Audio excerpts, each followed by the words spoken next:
而家有兩個家庭 ，A 家庭嘅男主人係遠洋船長，每次出海便3個月，之後有10日假期，所以 A 嘅子女經常惦念爸爸。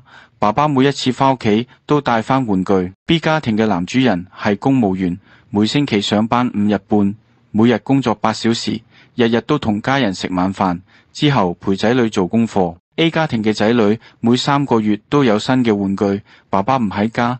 B 家庭嘅仔女每日都冇驚喜，但係可以同父母食晚飯、睇電視。俾你揀，你會選擇剎那嘅快樂，或安安樂樂嘅日子？平常心，你想培養子女追求刺激，或冇大欲大悲嘅平常心？平常心唔係負面地否定 deny， 而係令心情如明鏡，唔需要勤闊式睇到真正嘅世界。而家設計咗配方1，會令孩子記性好，思想愉活，有動力。更重要，唔係有咁盡去咁盡 maximize， 而係平常心，唔係小聰明，而係大智慧，有一個崇高嘅理想。